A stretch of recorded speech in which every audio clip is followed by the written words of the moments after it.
Parents, find wives for your sons, part 2. Parents, find wives for your sons, part 2. What's up, everybody? My name is Kier, and you're watching The Important Things That Really Matter. Today, we're going to be talking about parents, find wives for your sons, part 2. This is a very, very important subject. This is extremely, extremely important subject.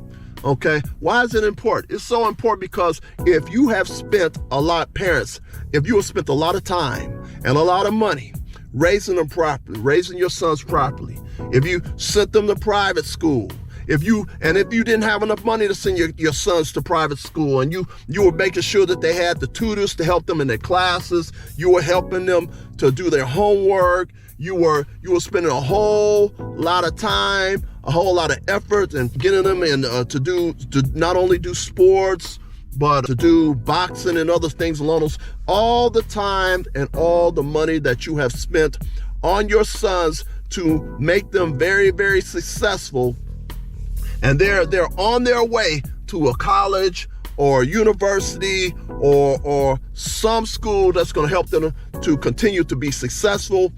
This is your children, parents. Your children are your investments. Your children are your investments. Your children are your investments. And you have to go out here and find wives for your sons. Find wives for your sons. You follow what I'm saying? You cannot afford to invest a lot of time, a whole lot of money in your sons to make sure that they're successful, or even highly successful, than for a Pookie Isha or a Strawberry Daiquiri Jackson. Strawberry Daiquiri Jackson. Her mother, she had an alcohol problem. But anyway, Strawberry Daiquiri Jackson, Shanae, Shaniqua. You can't afford any of these people to get a hold of your son that you spent thousands upon thousands of dollars invested in to make sure that your sons are successful. You don't want none of these people to get a hold of him and then stay married to him for a couple of years and then take half the man's money, which is going to derail him from being successful right from the beginning. Okay? You can't afford that. You're going to have to properly vet the women that your sons are dating. You're going to have to properly vet the women that your sons are dating. Getting to know them tremendously. If there is a woman that your son wants to marry, you're going to spend a whole lot of time with that person to make sure that they're on the up and up. They're not just trying to go after his money because they see that he's going to be successful because you've invested a lot of time, a lot of money. And if you see something that's not right, and I'm talking about an honest decision, you see something that's not right with the person, you tell your son and have your sons to leave these people alone. You're going to have to do like they did in the Old Testament and look for wives for your sons, even if you have to go to another country.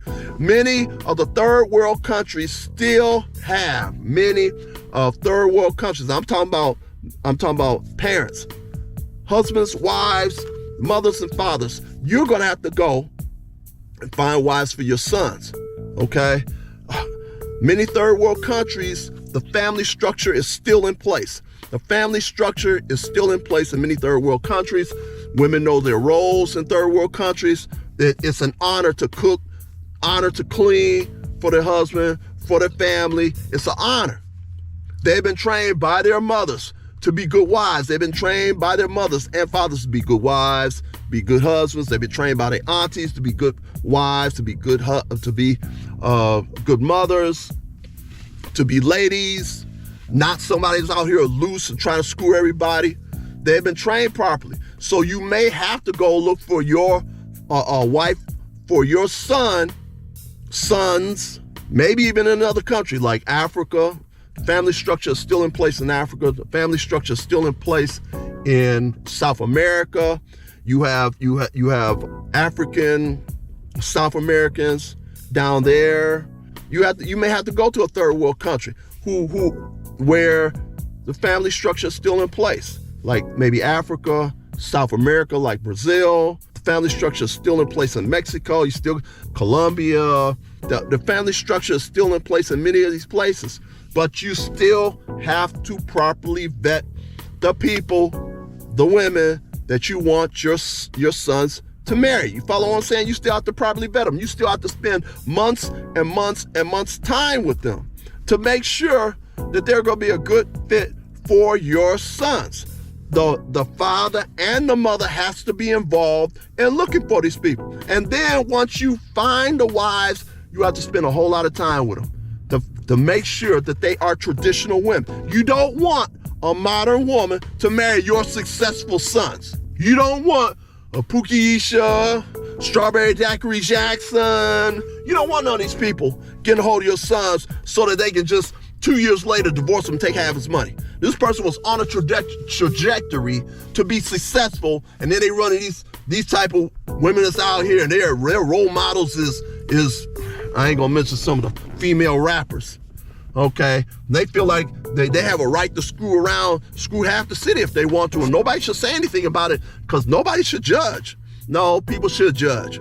You want to get a wife who is a lady, not a woman who act like a man, not a woman who's combative, not somebody want to argue, fuss, and fight with somebody over little stuff just because they're a toxic person, period. People did this stuff in the Old Testament.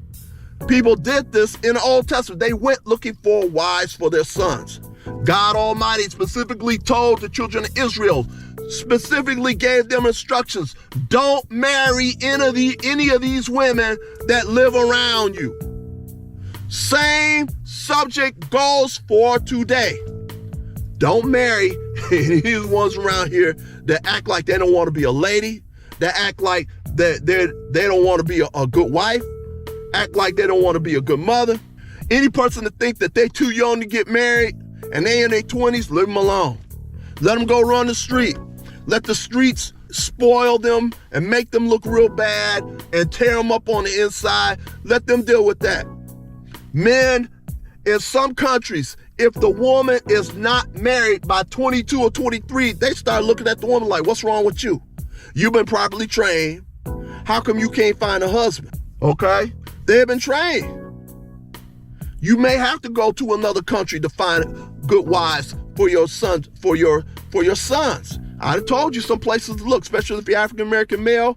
You might want to look in Africa. You might want to look in South America, in Brazil. They have black folks down there too. They have been trained properly by their parents. You still have to vet them.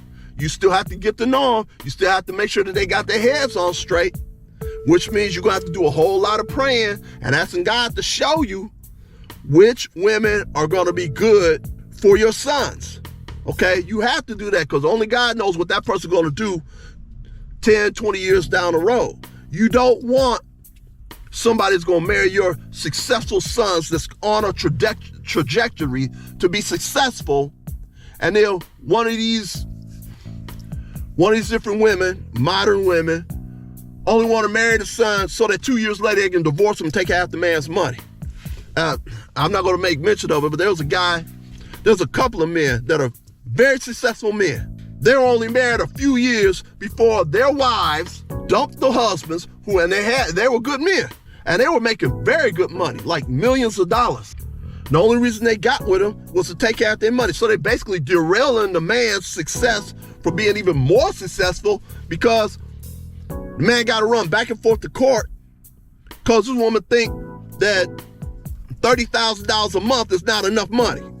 To me, it's absolutely insane. How does a person think that $10,000 a month or $20,000 a month or $30,000 a month or even $50,000 a month is not enough money? I'm talking about a month, not a year. A month is not enough money. They were after these people for their money to begin with anyway. If your sons have a lot of time and investments been put into them to be successful, you have to pick the wives for them. And then hopefully you have good decision-making skills to be able to see if the person's going to be good for your sons or not. For example, here's a woman, your son likes this woman, but she's wearing fuchsia pink hair. She's wearing electric blue hair. She's wearing electric green hair. She's got piercings in her nose. She got a bull ring in her nose. That's already let you know No, no, no. Turn her around, go right back out that door. What is the person doing to make themselves successful? What are they doing? What are they doing? What accomplishments have they made at 20, 22, 23 years old? Have they graduated high school? Are they in college? Do they have a career? Do they have a degree? Well, what do they have that's showing you that they're going to be successful? Do they have any morals and values? That's the most important thing.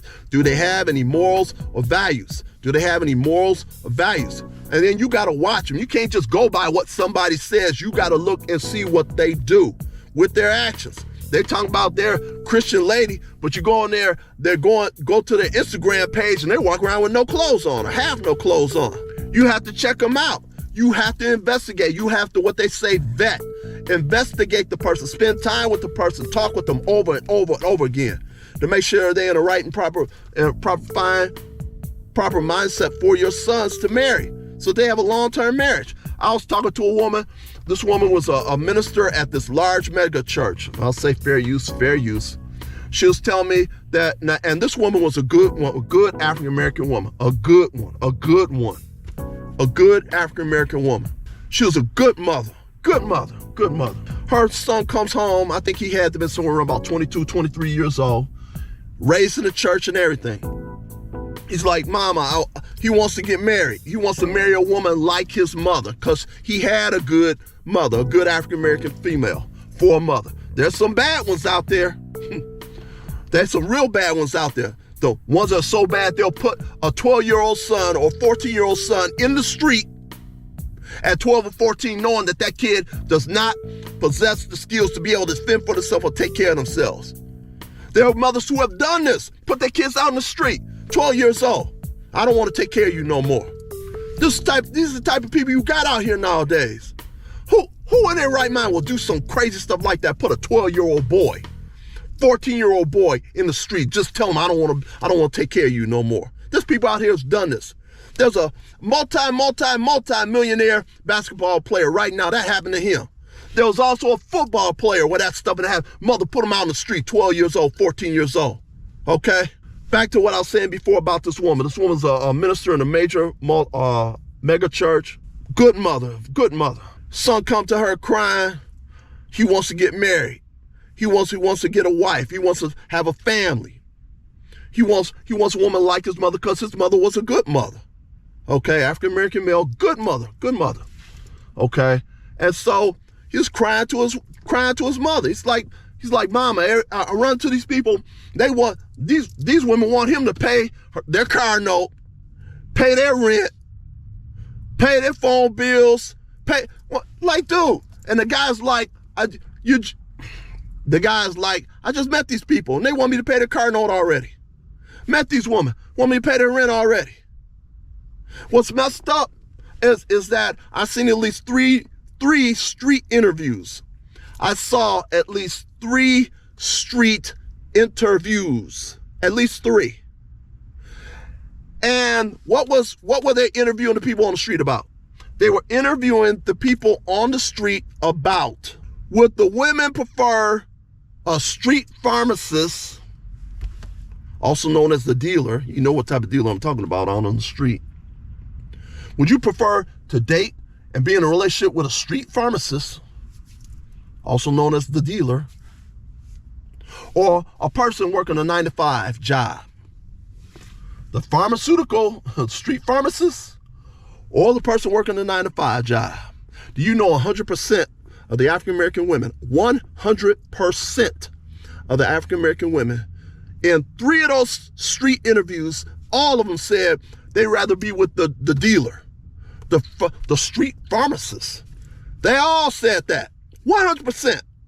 So that show you the quality of the women that's out here. Who in their right mind is going to want to be with a dealer that can, at any particular point in time, that competition can come and wipe them out? Any particular point in time, they can get sent to prison. Any particular, like really? Okay, so this is the quality that's out here now. That's what I'm saying. You're going to have to do, parents, you're going to have to do like the parents did in the Old Testament. Go and look for wives for your sons. properly vet them, which means spending time with them, months and months and months of time with them, and in prayer, asking God, is this a right wife for my sons? Okay? There's people who have done that and have done a good job. Parents used to always get involved, but now parents don't get involved with that hardly.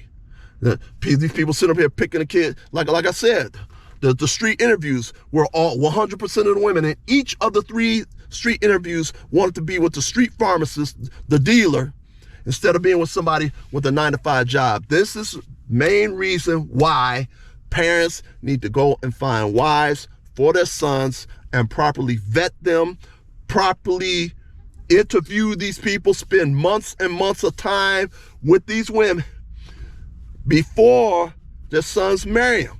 Get the approval of the mother.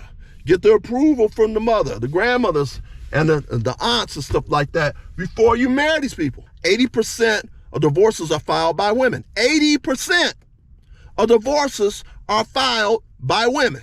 Oh, hold on. Before I go any further, so please subscribe. Please subscribe. Please subscribe. I guarantee you, if you subscribe to my channel, you will have access to information that will help you to save thousands upon thousands of dollars and also save you a whole lot of pain and suffering. So please subscribe, please subscribe, please subscribe, so you can save yourself thousands upon thousands of dollars and help to save you a whole lot of pain and suffering. Now back to the story. Okay, you cannot afford your sons to get one of these people and they totally derail their success because they haven't been trained properly by their parents. You follow what I'm saying? There are people, there are women out here right now that have verbalized very, very loud that none of you all's daughters are gonna marry our sons. There are parents who's out there, husband and wife, that said the same thing. None of you all's daughters will marry our sons. None of them. Which is the same thing in which God in the Old Testament told them, go look for your wives. Go look for your wives in your people. Find wives in the people that's out there that have the same values, morals, and objectives, okay, as you, so that your sons will continue to be successful in life. Once again, this is Parents Find Your Wives for Your Sons, Part 2. You want to go back and look at Part 1, look at Part 2. This is Part 2. I'm going to probably do a 4-part series, and peace.